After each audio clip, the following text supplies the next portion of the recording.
नमस्कार बच्चों। आज आपका जो चैप्टर है वो है तीसरा अध्याय और पाठ का नाम है आपका स्वावलंबनम। अब अगर हम इसका संधि विच्छेद करके देखें तभी आपको इसका जो अर्थ है वो सही तरीके से समझ में आएगा।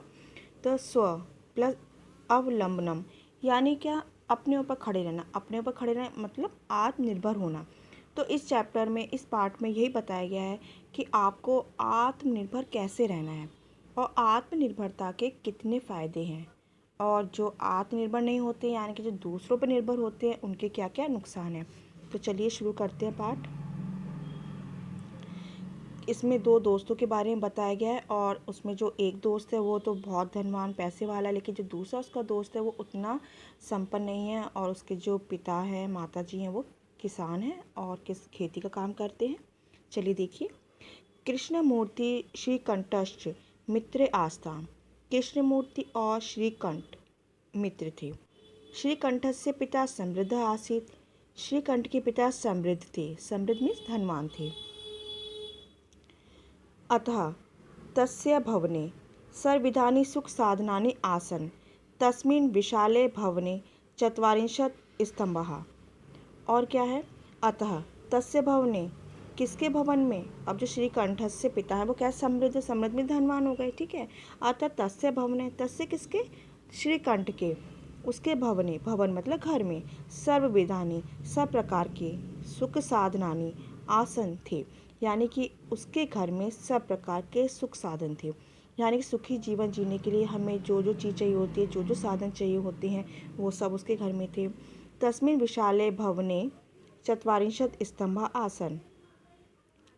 तो तस्य भवने यानी तस्मिन् विशाले भवने, उसके विशाल भवन में चत्वारिंशत् स्तंभ आसन, ठीक है। तो उसके विशाल भवन में चत्वारिंशत् यानी कि 40 स्तंभ, खंभे। आप देख रहे होंगे ना, पिक्चर में आपको दिखाई दे रहे हैं ये खंभे से जो खड़े हुए हैं। तो जो ये होते हैं, ये क्या होते हैं, मकान को संभालने के लिए होते हैं, जिससे कि मकान जो है उसकी छत है वो कभी ना गिरे। अगर आप उस पर बिल्डिंग और बनाना चाहते हो, उसके ऊपर और मकान बनाना चाहते हो, पोर्शन बनाना चाहते हो, तो क्या होता है वो नीचे नहीं गिरता है मकान और मजबूती से खड़ा रहता है। तो इस तरह से जो खंभे बनाए जाते हैं। तो तस्य विशाले भवने, अब उसका जब घर इतना बड़ा है तो उसको संभालने के लिए मजबूती भी चाहिए। तो तस्मिन् विशाले भवने चत्वारिंशत् स्तंभ आसन, 40 खंभे थे। अब आप समझ सकते हो कि जिस घर में 40 खंभे होंगे, सोचो वो घर कितना बड़ा होगा, है ना। तस्मिन् अष्टादश प्रकोष्ठेषु 50 गवाक्षा, चतुश्चत्वारिंशत् द्वाराणि, षट्त्रिंशत् विद्युत व्यजनानि च आसन, ठीक है। अब क्या है, तस्य यानी कि उसके, अष्टादश प्रकोष्ठेषु, प्रकोष्ठ मीन्स कमरा, ठीक है। अब 18 कमरों में 50 यानी कि 50 गवाक्षा खिड़कियाँ, चत्वारिंशत् द्वाराणि और कितने, चतु मतलब 4, चत्वारिंशत् 40 यानी कितने हो गए, 40 और 4 44, 44 द्वार यानी कि दरवाजे, षट्त्रिंशत् विद्युत व्यजनानि च आसन और 36 बिजली के पंखे थे। अब आप समझ सकते हो कि इसका घर कितना बड़ा था, कि मतलब इतनी खिड़कियाँ, इतने दरवाजे, इतने पंखे थे। अमूमन सबके घरों में 4 रूम है, 4 पंखे, ज़्यादा 5 पंखे हो गए हैं ना, इससे ज़्यादा तो नहीं होते हैं। तत्र 10 सेवकाः निरंतरम कार्यं कुर्वन्ति स्म। वहाँ 10 सेवक यानी कि नौकर जो है। अब क्या होता है, नौकर बोलना अच्छा नहीं लगता है, क्योंकि सेवक वो आपकी सेवा कर रहा है तो वो ज़्यादा अच्छा लगता है बोलने में। तो संस्कृत में नौकर नहीं बोला जाता है, सेवक ही बोला जाता है, क्योंकि वो आपकी सेवा कर रहा है। सेवक में सेवा करने वाला। तत्र वहाँ यानी कि उसमें, यानी कि उस घर में 10 सेवकाः निरंतरम कार्यं कुर्वन्ति स्म। 10 सेवक निरंतर कार्य करते थे। परम कृष्णमूर्ति माता पिता च निर्धनौ कृषक दंपति। परंतु कृष्णमूर्ति के माता और पिता निर्धन किसान थे, ठीक है। तस्य गृहम आडंबर विहीनम साधारण आसीत। उसका घर आडंबर से विहीन यानी कि दिखावा बिल्कुल नहीं था और साधारण था। एकदा श्रीकंठ तेन सह प्रातः नववादने तस्य गृहम अगच्छत। एक बार श्रीकंठ तेन सह उसके साथ प्रातः नववादने 9 बजे तस्य गृहम अगच्छत उसके घर आया। तत्र कृष्णमूर्ति तस्य माता पिता च स्वशक्त्या श्रीकंठस्य आतिथ्यम अकुर्वन्। वहाँ यानी कि जब उसका दोस्त आया वहाँ, यानी कि उस घर में, उस जगह पर कृष्णमूर्ति और तस्य यानी कि उसके माता पिता ने अपनी शक्ति यानी कि स्वशक्ति, अपनी शक्ति यानी कि सामर्थ्य, जैसे उनकी सामर्थ्य थी, जैसा वो खर्चा कर सकते, जैसा वो आवभगत कर सकते थे, वैसे ही श्रीकंठ से आतिथ्यम अकुर्वन्, श्रीकंठ का स्वागत किया। ठीक है। एतत् दृष्ट्वा श्रीकंठ अकथयत्, यह देखकर श्रीकंठ ने कहा या बोला, मित्र, अहम भवतां सत्कार्य संतुष्टो अस्मि, मैं आपके सत्कार से, स्वागत से संतुष्ट हूँ। केवलम इदमेव मम दुखम यत् तब गृह एकोपि भृत्य नास्ति, केवलम इदमेव यानी कि केवल यही, मम मेरा, दुखम दुख है, यत् कि तब तुम्हारे गृह घर में एकोपि एक भी भृत्य नास्ति, काम करने वाला नहीं है, यानी कि कर्मचारी नहीं है, कर्मकार यानी कि काम करने वाला या नौकर सेवक वो नहीं है। ठीक है।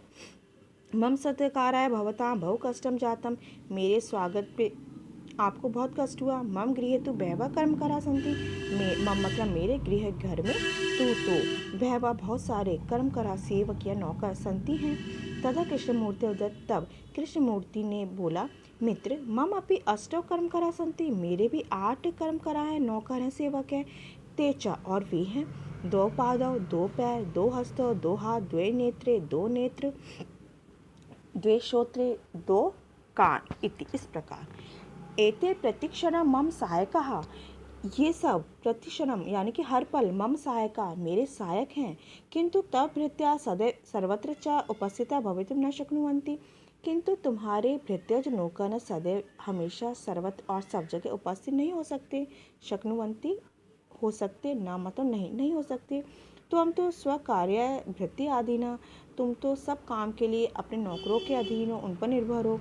यदा यदा ते अनुपस्थिता तदा तदा तुम कष्टम अनुभवसी, जब जब वे अनुपस्थित होते हैं तब तब तुम्हें कष्ट अनुभव होता है। ठीक है, तुम्हें कष्ट होता है। स्वावलंबने तो सर्वदा सुखमेव, स्वावलंबने यानी कि आत्मनिर्भरता में तो सर्वदा हमेशा सुखी है। न कदापि कष्टम भवति, कभी भी कष्ट नहीं होता है, कभी परेशानी नहीं होती है। श्रीकंठावत, श्रीकंठ ने बोला, मित्र मित्र, तब वचनानि श्रुत्वा मम मनसि महती प्रसन्नता जाता, तुम्हारे वचन सुनकर मम मनसि, मेरे मन में बहुत ही प्रसन्नता हुई। अधुना अहमपि स्वकार्याणि स्वयमेव कर्तुम् इच्छामि, अब मैं भी अपने कार्य अपने आप ही, ठीक है, अपने कार्य अपने आप ही करना चाहता हूँ। भवतु सार्धद्वादशवादनम इदम साम्प्रतं गृहं चलामि। ठीक है, कितने, सार्ध मतलब आपको बता रखा है 30 बोला जाता है, द्वादश मतलब 12 कि 12:30, अब 12:30 हो गए हैं। साम्प्रतं गृहं चलामि, अब मैं घर चलता हूँ। तो ये आपका पाठ है। उम्मीद है आपको समझ में आएगा। आपके शब्दार्थ हैं, जब तक आप शब्दार्थों को नहीं समझेंगे, उनके अर्थों को नहीं समझेंगे, है ना, तब तक आप इस पाठ को नहीं समझ पाएंगे, क्योंकि शब्दों का अर्थ जानना बहुत ज़रूरी है पाठ को समझने के लिए। तो इस पाठ को सुनिएगा, समझिएगा, और अगर कुछ परेशानी आती है तो आप मुझसे पूछ सकती हूँ। धन्यवाद।